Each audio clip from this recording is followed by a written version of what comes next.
Okay, hello everyone. Welcome to this Group of 78 webinar on getting to the bottom of the crisis in Lebanon with our featured speaker, Ruby Dagher. Before I introduce her and invite her to speak, let me make a few brief announcements. First of all, for those of you who have been attending our annual conference webinars, the last installment on the future of UN peacekeeping will be held in mid-November at a date that will be announced very shortly. This will be the session that will deal with the conclusions and recommendations emerging from our series of annual conference webinars. Second, the next in our regular series of webinars is scheduled for November the 24th. And it will feature two webinars featuring Adam Scott, who is Executive Director of SHIFT. Adam will speak about the crucial role of financial investments in determining the decarbonization and the greening of the economy. A week later, he will talk about what you and I, what individual investors and pensioners can do by channeling our savings and pension funds to support the transition to a zero net carbon economy. Third, I'm very happy to announce that on January the 26th, we're hosting a webinar featuring Richard Jolly and Jomo K. Sundaram, better known as Jomo, both of whom have had distinguished careers as international development economists. The topic will be pandemic relief, recovery, and reshaping the world economy. Fourth, our working group on climate change is busy organizing next year's annual conference to take place in late September 2021 on the topic, adaptation, building resilience in the global climate emergency. So stay tuned for further news on how that conference planning is coming together. Finally, on a somewhat different note, the Group of 78 is currently seeking a person to be its treasurer. If you are interested or could suggest someone who might be interested in this position, please get in touch with me, Roy Culpepper at rogers.com, roy.culpepper@rogers.com. The complete announcement of the position vacancy can be found on our website. Now, on to the main act. Lebanon, it seems, is more often than not in crisis. Lebanese crises tend to be complex and difficult for non-specialists to comprehend. In part, this may be a reflection of the many sectarian and religious divides in the country. In part, it is because the Middle East is rife with instability that often spills over into Lebanon or leads to interference by external powers. Like other countries, Lebanon is suffering from the COVID pandemic.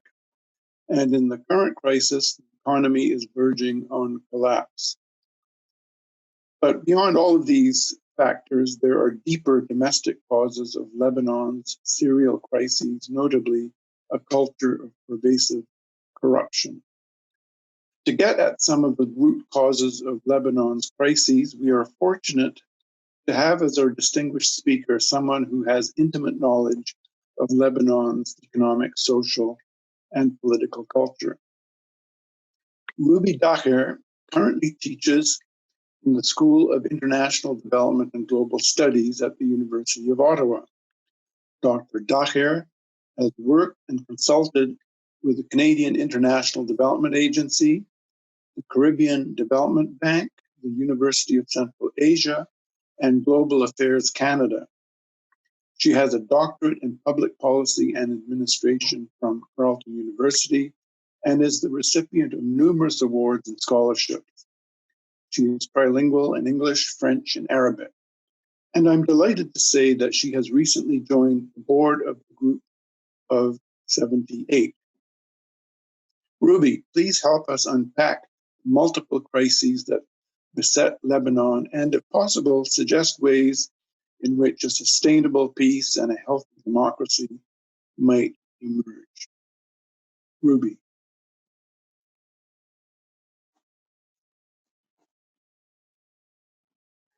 Thank you. Sorry, I had to unmute myself. Thanks, Troy. Thank you for the wonderful introduction. I will try as much as I can, given the complexity of the situation. So I prepared a PowerPoint to sort of help guide you through the process as I'm speaking, because it would be easier to follow me through. Give me one moment. Right. There we go. Okay, so what I want to do initially is, oops, put this on the side. What I want to do initially is look at some of the current debates and the major themes related to the crises in Lebanon. Look at some of the effects and questioning whether these are actual effects or causes. So looking at the difference between the two. Why a focus on just the question of the democratic system itself and democratic development actually misses a significant and important factor and the main point, I believe, in helping Lebanon move forward and get more stability and really reflect the desires and interests and hopes of the population, of the Lebanese population. Looking at some of the essence of the long-standing crisis, I call it one crisis. And you will see why in a few moments, especially as it relates to the government and the governance system that we have and the state itself. And then as Roy suggested, potentially some steps to move forward or think of as we want to move forward. So related to current debates, we've heard a lot about the corruption in Lebanon. Lebanon ranks 137 out of 180 on Transparency International's index. Potentially even worse than that. Corruption is pervasive, higher level up through the entire system to the lowest level of person working in the state system, in the state administration. It's for various reasons. Some of it is pure greed. Other is really a method of survival, a method of making more money, a method of supporting others who are having problems getting a job or have health problems or have disabilities of some sort, and they cannot seem to get any assistance from the government itself, and therefore have to be shadow employees in certain government entities to be able to earn money and avoid being on the streets. So there are various reasons for the corruption. And the ones that show up the most, I think, the ones that we talk about the most are the ones where the leaders are, siphoning off millions of dollars or earning millions of dollars and putting them in offshore accounts. Several have also touched on the issue of the neoliberal system, the elites versus the masses, especially that now Lebanon does not necessarily have a middle class anymore. Most of the middle class has been decimated, if not all of it. And by decimated does not mean moving up, it means moving down into the vulnerable and the poor. After the August 4th or 5th explosions, the poverty rate now, we believe that for every 1 in 2 Lebanese people, for every 2 Lebanese people, one needs actual assistance to survive. So we're estimating that the poverty level is at least 50%, if not more. Interestingly enough, we have 9 billionaires in Lebanon as of 2019, and those are not the Lebanese people living outside who also come on vacation in Lebanon. Those are the Lebanese people living mostly in Lebanon. And it's interesting because if you look at the number of billionaires in Lebanon and you look at sort of in regards to the overall size of Lebanon, we are the most billionaire dense country in the Arab world itself, not just the Middle East, in the Arab world. And that's interesting because you look at other countries that have oil and that have other natural resources that one could use, yet we are the most billionaire dense country. And we also now have significant economic paralysis, and that has a lot to do with a lot of what is on the outside, what is on the inside, but it also has to do with the decimation of the local productive capacity in Lebanon.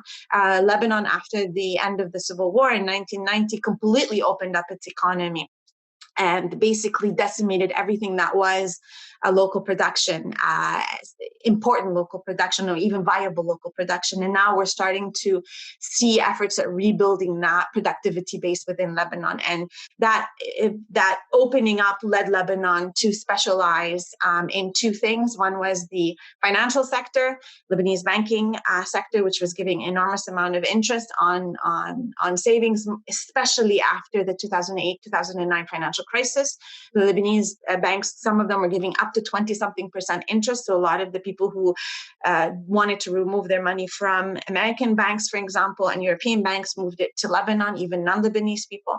And the second sector the economy was based on was tourism. Both of these sectors are fickle.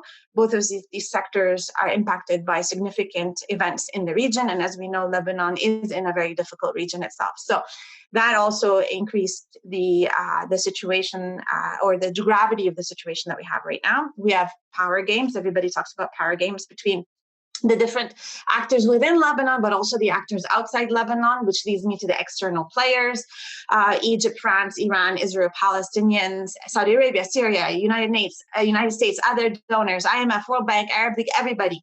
Pick it, pick a person, pick an entity, pick a government, they're involved. And for all of them are involved, obviously, because they also need something in return. Religious divide. So a lot of people talk about the role of religion and the fact that religion is enshrined in the governance system, in the governing system.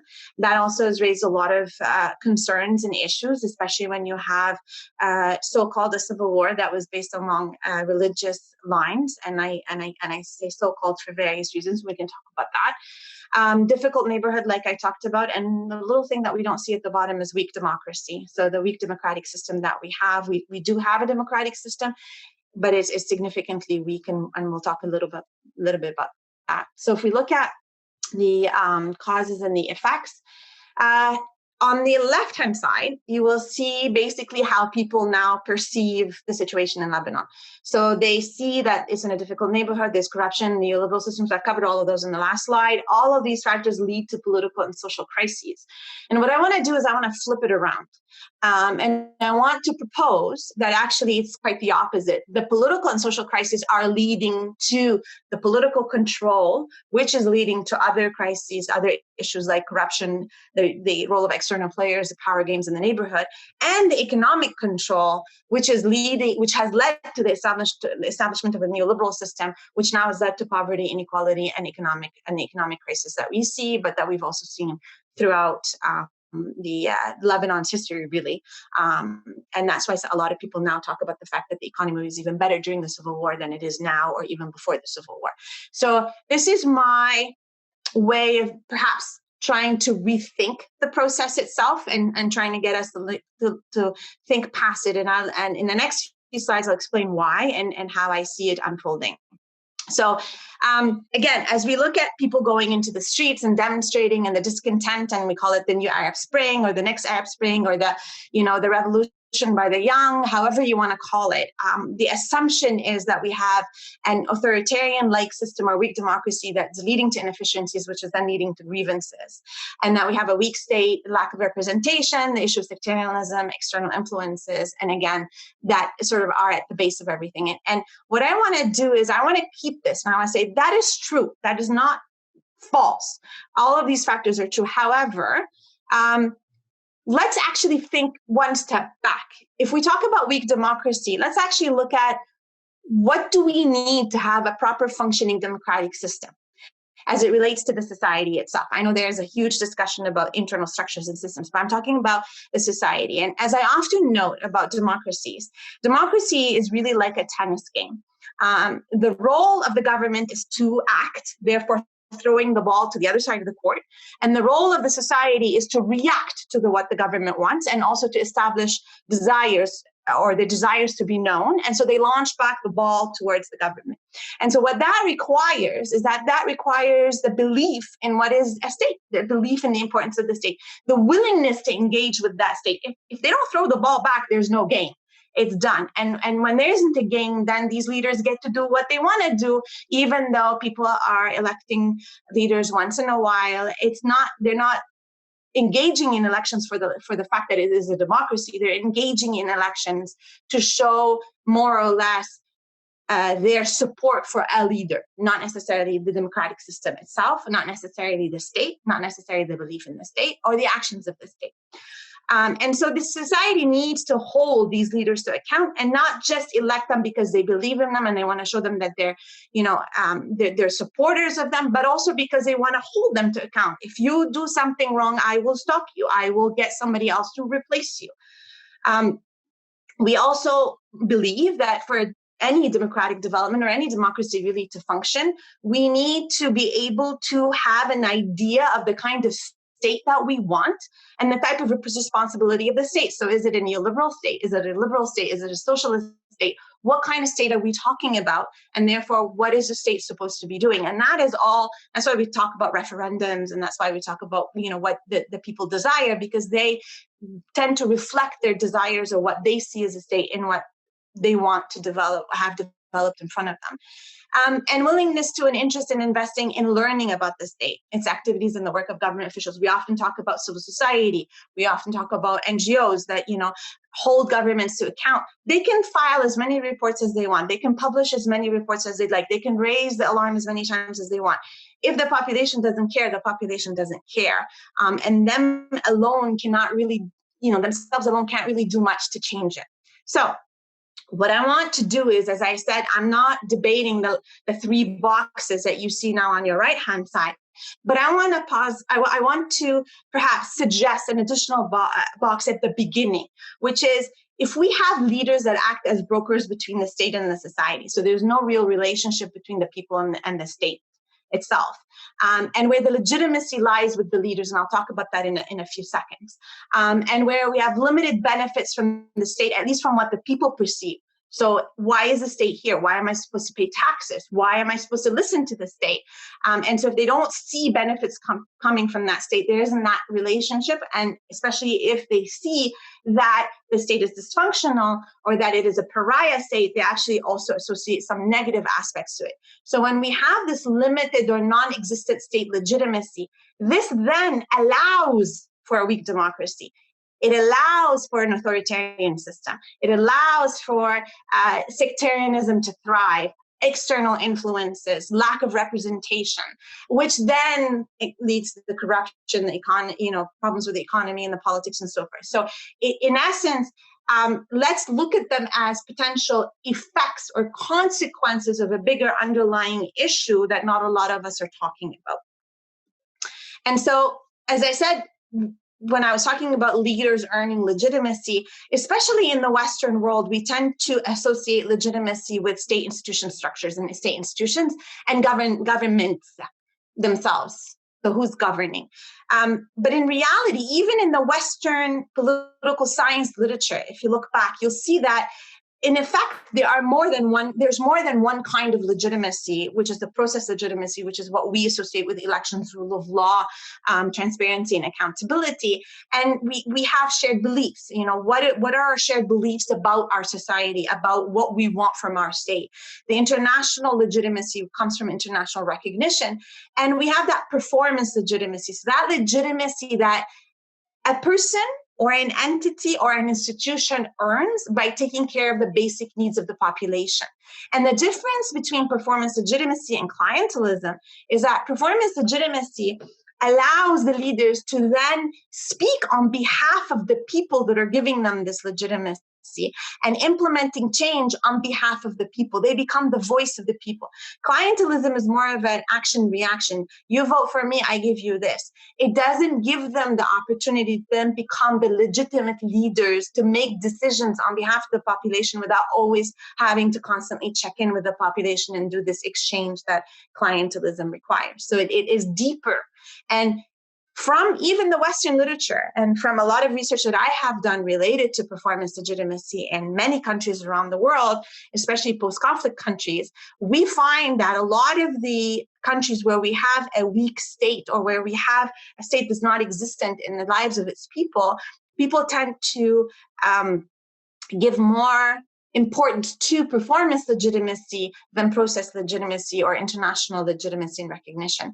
And so then the question becomes is that in Lebanon, if we do have this weak, really weak state, and people are going to vote just as a process of voting to show and demonstrate their support for this leader or that leader, or for fear that another group will win and crush their group rather than for the willingness or for the desire to have the government reflect and work on the state to implement policies for everybody in what they envision the policies or the best policies to be, then we don't really have proper process legitimacy. We have more of a sort of a use of the state system for their own benefit, but also in support of that performance legitimacy for the leaders, which the leaders covet significantly in many parts of the world that don't have a stable state system and a history with an effective state. And so thinking about that performance legitimacy aspect and thinking about Lebanon, what we see really is that if we even go back to Ottoman period, and I've done a lot of research on this, and I've read a lot of books and articles that are written about this, if you trace back the behavior of the leaders, at that time they were called the Za'ama, if you trace back all of their behaviors throughout these hundreds of years, what we realize is that these leaders have put significant effort and expense into earning power and earning legitimacy, to the point where they have undermined consistently the state and the power of the state, and have diverted anything related to power and legitimacy away from the state towards them. And this, again, has been happening for hundreds of years.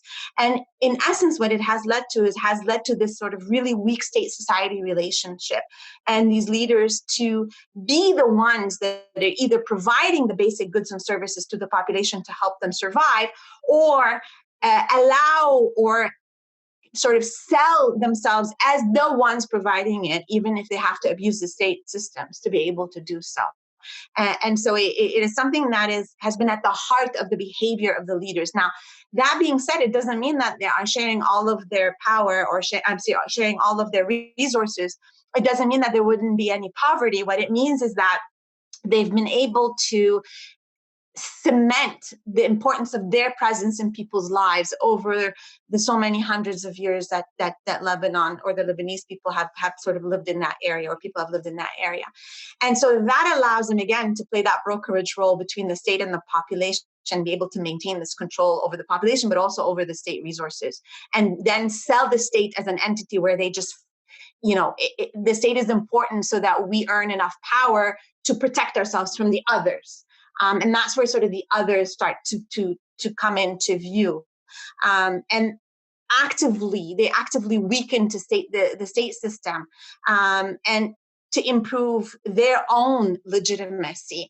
And the interesting part is, if you look back at the history of Lebanon, and I know this is a very controversial point that I'm about to make, but especially if you look at, leadership races within one religious entity, one religious community, it becomes quite clear that the religion issue becomes a significant card to play once a leader already has a certain level of power, has already earned a certain level of legitimacy. And it is then that leader will use this religious card to be able to solidify and to, again, use the us versus them rhetoric to be able to divide the society into groups, so that they achieve a sort of a divide and conquer perspective.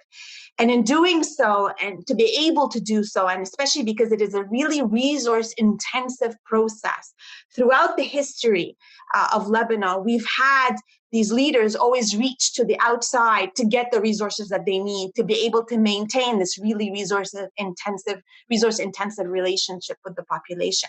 Yes, they tax the population. Yes, they to remove resources from the population, but it's not enough for them to enrich themselves and provide resources. And so they draw on the external players, which then come with consequences and exchange of power and the ability of the externals to interfere in what is happening in Lebanon. And then the interesting part, if you look at the history of Lebanon specifically, but also other countries, you'll actually find that these leaders use the state to collude in their corruption, to collude in their weakening of the state system, to collude to ensure that they maintain power and that no new faces really rise up and enter.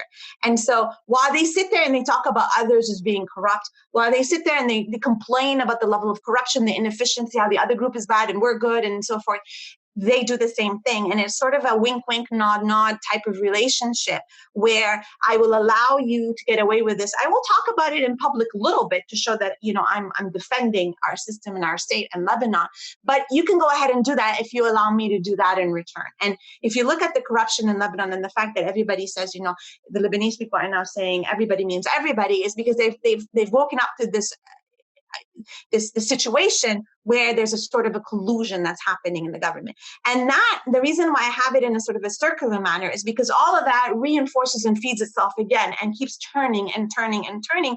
And that circular motion or circular process leads to really an exclusion of anybody else who wants to stand up against the system but have to work through the system. So it kind of monopolizes everything that the system is, and it monopolizes the relationship between the population and the state themselves and the state itself. And so going back to the essence of the long-standing crisis that we have, and I call it crisis for a reason, it's because we've always, as I said, we've always had this problem since Ottoman period and up until now. And it's exacerbated itself significantly because we were asked to implement state systems and structures and state organizational capacity or organizational frameworks that were really alien to how the leaders dealt with their population, which was very different from what the population expected from its state or wanted from its state. It came as an imposition from the outside into Lebanon without really allowing the Lebanese people, even after independence, to develop a sort of an idea for themselves of what they wanted from Lebanon, what they wanted from the state. And that's why when you go around talking to different groups in society, each one has an idea of what the Lebanese state is and what the Lebanese state should be and what their identity is and what their identity should be. Because we've never really had an exercise, a national exercise, to be able to bring all these pieces together and come up with a voice for Lebanon. With divergence, of course, but at least some essence of what that voice could be. The state has, again, never earned real legitimacy from the population. The leaders have always been these brokers that have used the state as a defense against the others, not as an entity that builds public policy for the better of the population. And the Lebanese in general. The population never really had a chance to develop this real vision or even a relationship with their state. And the interesting factor is what we've seen is that these leaders, and this is not only in Lebanon, but in most of the places where this system was sort of imposed on them, is that they use a democratic system to ensure this collusion. One person, one vote is not necessarily happening in Lebanon, but what is happening is when you get to the government, the parliament, everybody has so-called equal power. Even if you remove the issue of Muslims versus Christians half-half, just the idea of every politician has more or less equal power allows them to collude in this way, allows them to monopolize the system for it to be utterly and completely inefficient and broken. And so if you don't mind me sort of adding this little figure that I've sort of developed through my research on the idea of performance legitimacy in general. And I'll go through the second part of it, the right-hand side of it, pretty quickly. But the idea is that, when we have in conflict and post-conflict situations, we have a peace process when we want to build the state. The important contribution is that the building of the state, how is that being interpreted by the population? If the building of the state is providing leaders with resources to be able to sell the benefit that the people are receiving as the benefit that they have been able to provide, then they will be able to continue undermining the state. And that's sort of the circular motion that you see on the top right-hand side. And that's the vicious cycle, if you'd like to call it. And so they're able to then say, hey, look, the state is ineffective. The state hasn't done anything for you. The state doesn't care about you. All the other leaders are horrible, but I'm here. I'll take care of you. And then that sort of leads to continuous legitimization of the leaders and delegitimization of the state. Whereas if the state was capable of owning its benefits and really showing that the state has come from, and the benefits have come from the state system itself, not the people in government, but the state system itself, then that could increase that positive attitude towards the state, rebuild that relationship with the state, and therefore increase the legitimacy. And I can talk about that later if you would like. And so if I was to take that and look at Lebanon, and on the left hand side, you'll see sort of the typical Westphalian state system, or the state system where we see more in the Western countries or the Western cultures, where it's a regular state system, then a liberal democratic system, and then the population. But what I'm trying to do is I'm trying to pivot that. I'm trying to say if the population is at the heart of any system, then the system has to reflect the desires of the population. We can't impose external assumptions because we think that the Lebanese people don't know better, or they haven't experienced the system, therefore we should help them. But more or less, we should actually listen to what they want. And we should, for at least once, give them the opportunity to work together to build a state, to work together to build a nation, if that is even possible, but to at least work together to build an idea of what they want.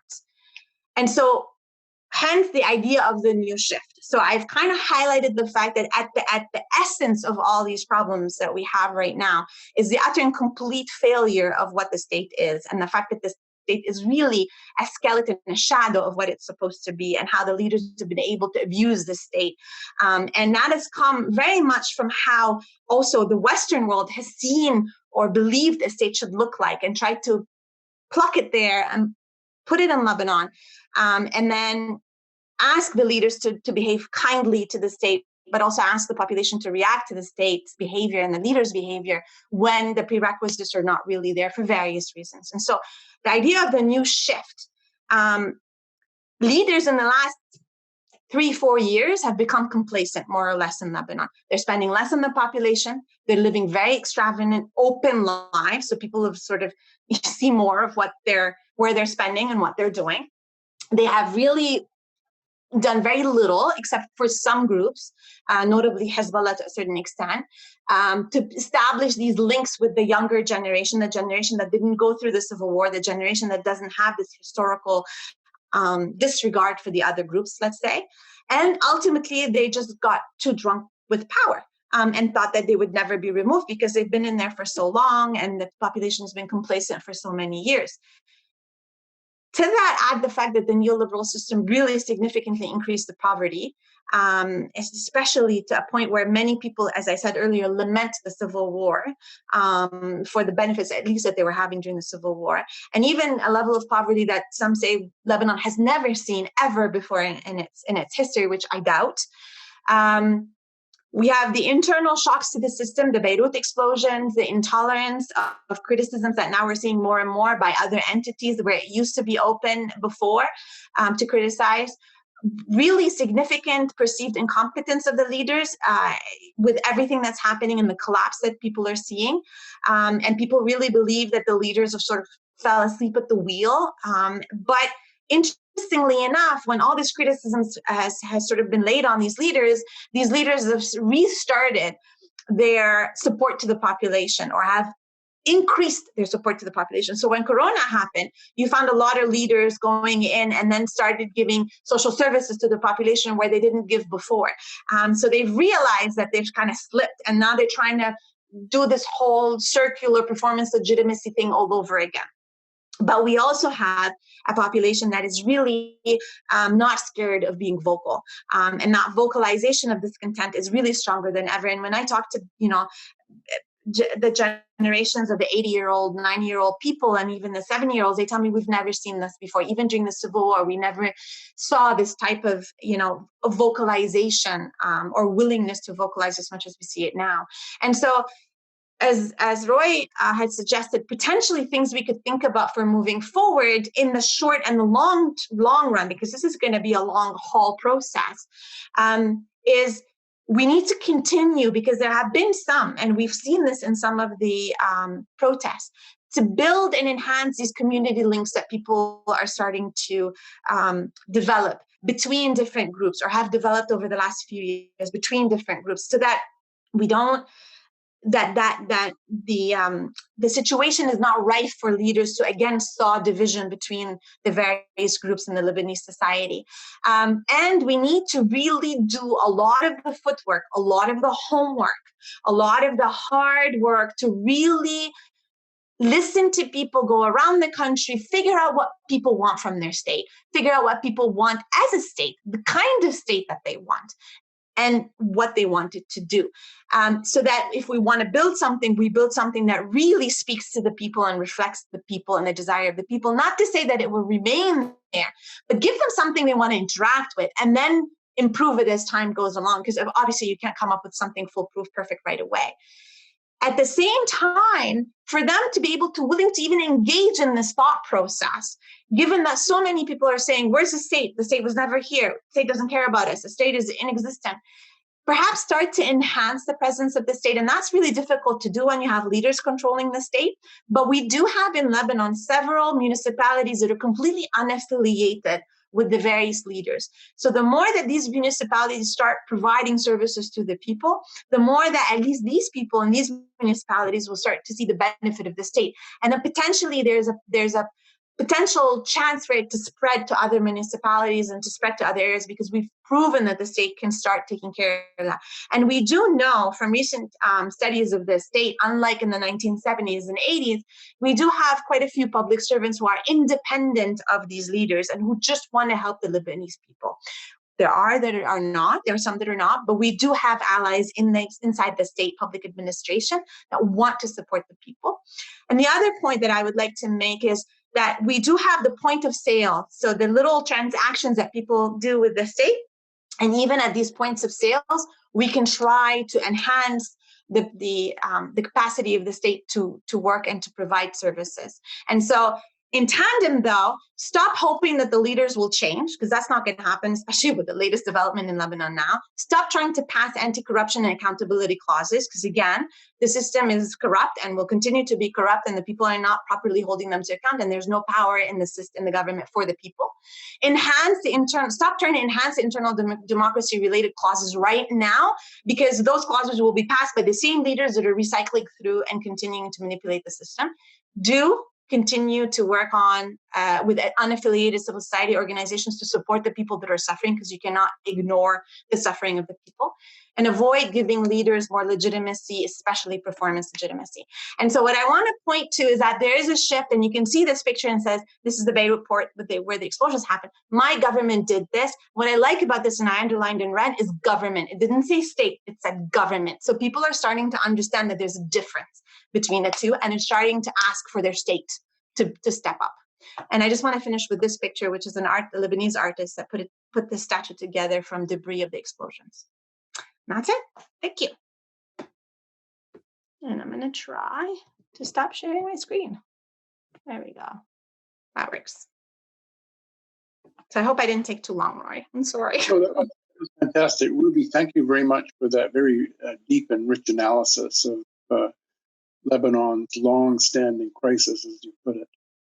There are a few questions in the queue, but if I can assert the chair's prerogative here to lead off.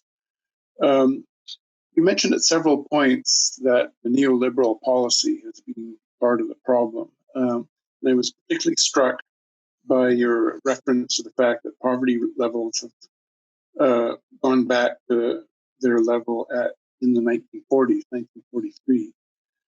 How can you have a state that is seen to be fair, or an economic system that is seen to be fair, when you have this huge question of distributional injustice that is perpetrated by a neoliberal system that can only widen inequalities? And I'm just wondering how that can be turned around. And here, the external agents are really part of the problem, it seems to me, because, they intervene, and to give them some, credit, they're trying to help, right? But they do with terms and conditions that do not help. So how does that get turned around in Lebanese discourse and with itself, and in Lebanon's dialogue with its external partners? Well, Lebanon has had, it's interesting because neoliberalism became as a sort of a term only in the last, few decades. But in Lebanon, if you think back at the history of Lebanon and the economics of Lebanon, Lebanon has always been neoliberal.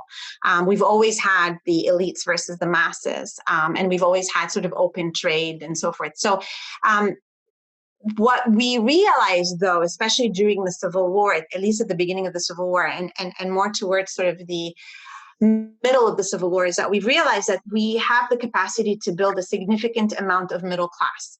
The middle class formed an important aspect of the Lebanese population through the certain parts of the 70s through the 80s and into some initial years of the 1990s.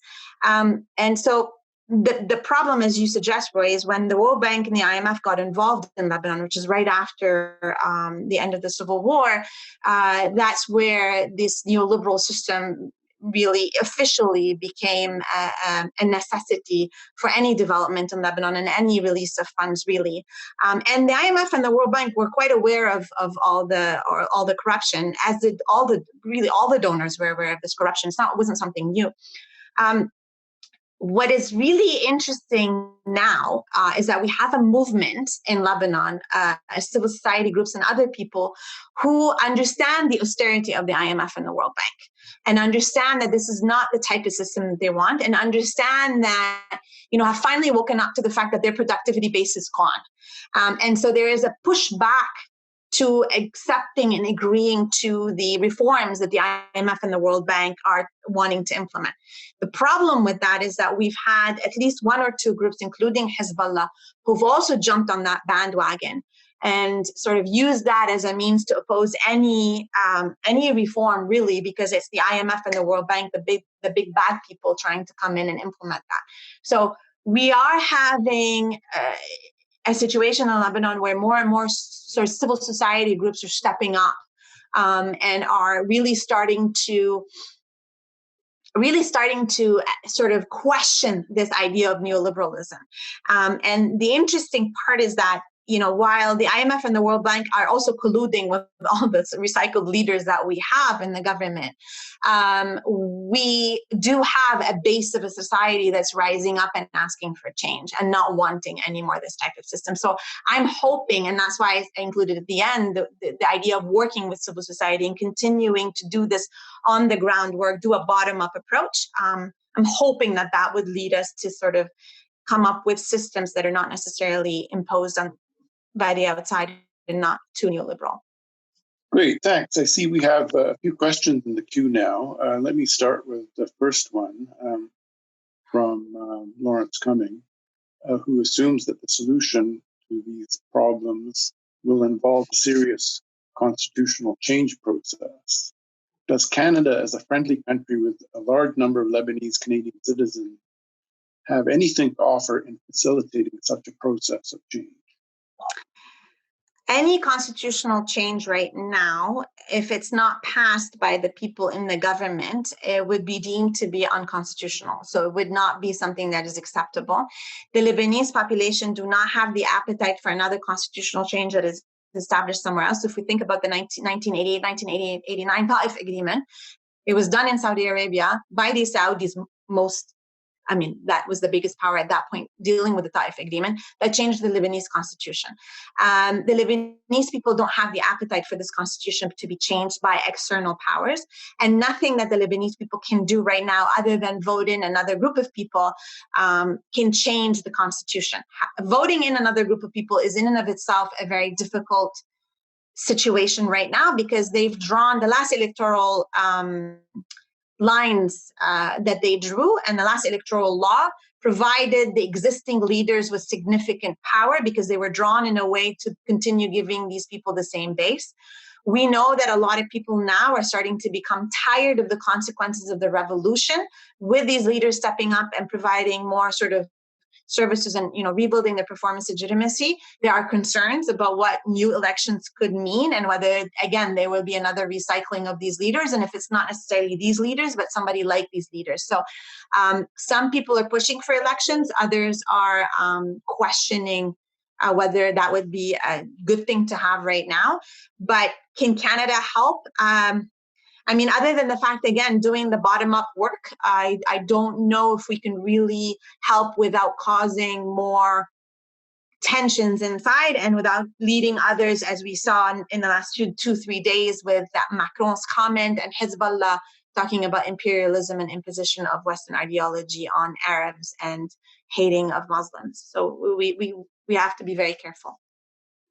Okay, thanks. There's a couple of questions from Jan Top Christensen.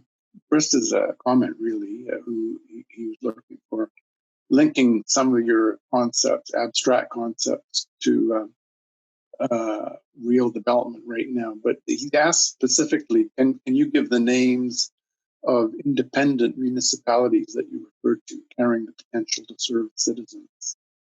So we have several new municipalities in the north of Lebanon that have been completely ignored by the leaders and by the state itself. You also have one of the several municipalities that surround Tripoli, where the biggest uprising has happened, that have also voted in independent leaders. We also see a trend in Lebanon. What you tend to see is, you see, unlike in Canada, you see voting, you see elections of students in universities, and the students are usually follow the same political parties as what you would see nationally. And what we've seen in the recent votings in the universities is more and more independent people coming through the ranks, and a loss of significant voting results for the existing parties.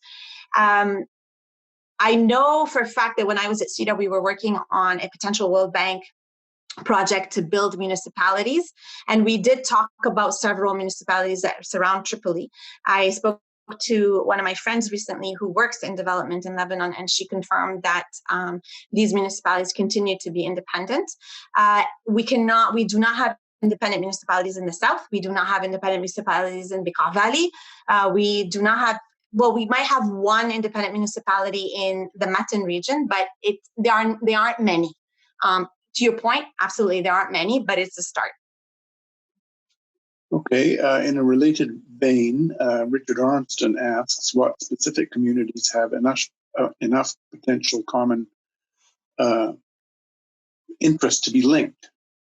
And so, I think it depends on the narrative. So recently I received a video through WhatsApp that talked about Hezbollah and the Shia population. And interestingly enough, the rhetoric kept going as in sort of the Shia have been the poor group in Lebanon, where if you look at the history of Lebanon, everybody has been poor. All groups were poor. All groups had people from the poverty level. It's just dependent on how the leaders treated the people. But I think we've gotten to a point where that poverty has crossed all boundaries. That poverty has led to significant problems for everybody in every group, and that's why you saw them all going down to the streets. So there are a lot of commonalities. You know, people can't send their kids to school anymore.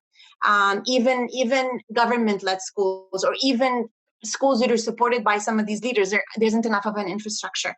People are going hungry. People are going and eating plants off of roads to be able to survive. So there are a lot of grievances that are common. And again, given that these leaders have sort of sat back in the last few years and not really dealt with the population or helped their group, there are a lot of grievances by many of the people who are suffering the most. So there are many commonalities across. Also, we have a young generation that is not as religious as the previous generations, and they've also crossed lines. And now we have a movement of people asking for, non-sectarian state and being able to even get married outside any religious entity, which is as of yet not allowed in Lebanon. So there are quite a few commonalities. Okay, Angela Glore asks about women's role and participation in politics within Lebanon. Do you think the confessional democracy impacts the participation of women in the political sphere? Yeah, I tend to be a person who sort of cringes when we talk about the need to have women in politics, because I wonder if we just talk about women in general. We've had several women in politics in Lebanon before, but these are the women that maintained the same system that was there anyway, and maintained that religious approach. So I think what we see now that is very interesting is we see the rise of a few very strong women who are really for the rights of women and who do not aspire or continue to fight for the system that we have right now. These women are independent, most of them. I think there's one that's affiliated with one political party, but the rest of them are independent. And one of them was included in the government of experts that we had that resigned. And she's a professor at AUB. She's amazing, American University of Beirut. But we do have some women, yes, and this is a really interesting part. And we did see that through the revolutions, women were at the forefront. They were protecting the men from the abuse and the violence, and they were really there at the forefront, fighting for their country and asking for change. Having said that, again, women have always been in the government in Lebanon. They have been in higher public administration positions as well, more recently than before. Unfortunately, they were not really representative of the rights of women or what women really wanted or needed. But we see a change. Okay, and Rebecca Sears asks, what advice would you give for aiding humanitarian organizations wanting to support organizations in Lebanon? There's been some advice to go around the government, but then there are concerns about the government cracking down on such efforts. Right. Thanks, Rebecca, for that question, because it's a really timely question as well as the other ones, but specifically on this, because I wrote an article, a blog from McLeod about this specifically, and having to, send money abroad. I think the idea here, the important idea, is that we do have civil society organizations that have been active for so many years that they cannot be crushed by the government and they cannot be removed by the government. And they're really, they support so many people. So we could work with these large civil society organizations. Some of them are religious, but they're not affiliated religious organizations, and from all religions, and some are not religious at all. And I think, one of them, which we talked about here in Canada, was the Red Cross. Another one that, has also been raised in some of the writings in Canada is Caritas. So these are big organizations that we can work with.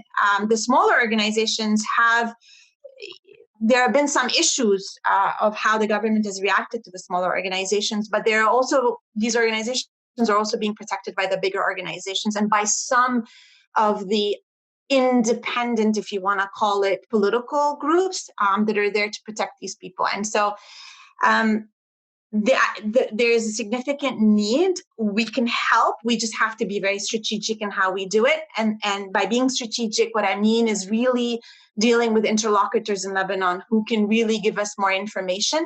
And we do have a lot of them. Okay, now Kristen Tabor asks if you could display the systems chart that you put up during your presentation of leader versus state legitimacy, and discuss the flow of this a bit more. Is that possible? Do you have any comments on that? I'll just display it, hopefully, for a few. Okay, I'm guessing this is the one. I'm hoping this is the one. So yeah, I could talk about it a little bit more. So this came, and you could see it. For those who are interested, I have it at the bottom of the page, but it's not showing up. I'm sorry. It's a journal article that I wrote, and it's published in Conflict, Security, and Development, I think, if I'm not mistaken, in 2018. It's really a result of a lot of research that I did based on post-conflict development in general and state legitimacy.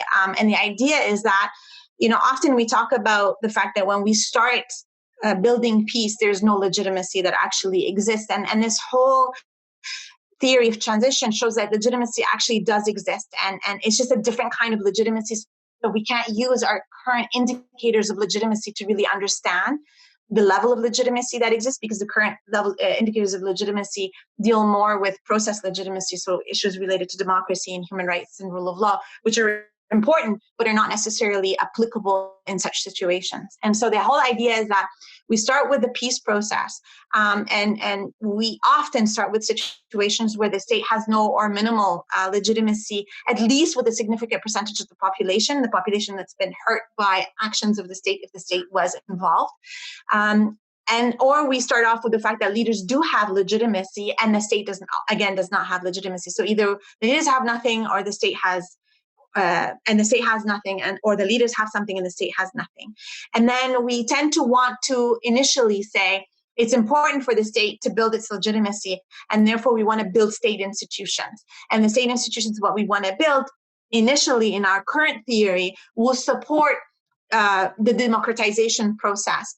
But we also need the democratization process because we need to make sure that through the democratic system, there's no the services are provided equally to everybody, and that everybody has equal access and benefits from these services. the idea in this theory of transition is that even before we start thinking about this process legitimacy, we tend to also start investing in the state. But if we ignore the existing performance legitimacy or the levels of legitimacy that the leaders tend to have, and we start building the state, then we actually end up in a situation more often than not where these leaders end up taking advantage of whatever we build as far as the state, or they build as far as state capacity is concerned. And we tend to call it corruption. I mean, we talked about it enough in Iraq, we talked about it enough in Afghanistan and other places. We tend to call it corruption, but really what it is these leaders trying to maintain a hold on their power and a hold on their legitimacy. And they would want the state because they want access to the state. So they're not going to undermine the building of the state. They actually like it if we build the state because it gives them further resources and it gives them further access and legitimacy to be able to maintain their power. And then that leads them to continue sort of informing people of their importance and their presence and necessity of them being there, therefore not being replaced. And that's why you see generations and generations of leaders, or multiple years where the leaders stay the same. And that sort of undermines that the legitimacy of the state and increases the legitimacy of the leader, because again, it's the perception of the population, especially when it comes from performance legitimacy's perspective, it's the perception of the population that counts and not the actual. So I had one gentleman who worked in Afghanistan who would tell me, but this money is coming from the state itself. Why can't people see that? And when we looked at how that warlord was, representing this humanitarian assistance, or presenting this assistance to the population, his name or him, the reference to I was constantly there. And I think there was only one reference to the state, the Afghan state itself, right? And it was the same thing in Lebanon. And so we tend to fall most of the time into that sort of vicious cycle that we see there. People always ask me, what happens with violence? What happens with leaders, forcing their society or their followers to follow them? And my answer is that only works for a certain period of time. It cannot be maintained. And to maintain it, they have to give them something in return. And so if we rely solely on violence and intimidation, which is the sort of the top box that you see on the left-hand side, then it's really, we go back to the leaders not having legitimacy and the state not having legitimacy. And it's very few cases have we lasted significantly years and years with this kind of system. And so if we end up being able to transform this understanding of the population, or the vision of the population, or the perception of the population, to show that these services come from the state itself, we end up building the legitimacy of the state. And as of yet, I've only seen a few successful cases in that. One of them is Senegal, who was able to sort of crush the independence movement in the Casamance region by making sure that people understood that it was the Senegalese state that was investing in them and not the leaders. And we could talk about that later, but there were so many other controls on the leaders and their ability to claim that it was them. So I hope that gives a bit more information. Okay, there's one more question from Jan Top. I don't know. About this, or should I close this? Well, let's have a go at it. Does Muwata not carry potential as an alternative? I'm not sure what he's referring to there. So you can I have to read it. So I couldn't understand what you were saying. Mouwatina. Does the Muwatinat carry a potential as an alternative? Yes and no. The Muwatinat are a good organization, a strong organization, except that they have not been able to really infiltrate several levels of society and several groups of society. And the reason why they haven't been able to do that in many ways is that people perceive them to be more not in tune with various ideologies in Lebanon. And so they're really representing themselves as an alternative, but perhaps in some cases, from what I understand from people that I've spoken to who have met with them and dealt with them, they seem to be a significantly different alternative that people as of yet are not comfortable with. Okay, we should wrap it up there. I wanted to ask questions about the two existential threats facing not only Lebanon, but countries around the world, namely the COVID pandemic and climate change. But I think it would be unfair at this point to ask you to make any comments, unless you added some. I mean, the basic issue is, are these things going to make reconciliation and and the coming together of Lebanese society even more difficult, or can they actually bring people together? Ironically, when COVID hit, I'll deal with COVID first. When COVID hit at the beginning, the reason why Lebanon did not get as many cases is not because the government reacted. The government took too long to react. The state took too long to react. It was actually a community-based reaction to COVID. And it was the community that started sending out information about isolation, stay away, put masks on, be careful, disinfect. It was only when the government started talking about it that people then started thinking it was a conspiracy to stop them from going down to the streets and stop them for asking for change. And so the initial COVID reaction, the initial consequences of COVID was to bring people together. And then since then, a lot of people stopped believing that actually COVID existed or even it was that bad, which has now caused rifts between different groups in society. Even groups that were against the government are starting to get angry with the other groups who are not taking care because they're causing significant consequences economically speaking. But also because, you would see, like, for example, Dagher, which is the movement by Aoun, the president, their color is orange. And so you would see ambulances decked out in orange and people in orange jumpsuits going to different places and handing out medication and handing out PPEs and handing out food and taking care of people. And so that revival, which took a break after the explosions because people were turned against them, and now we see it creeping back up again. That revival is also again sort of started to split people apart. So that's from a COVID perspective.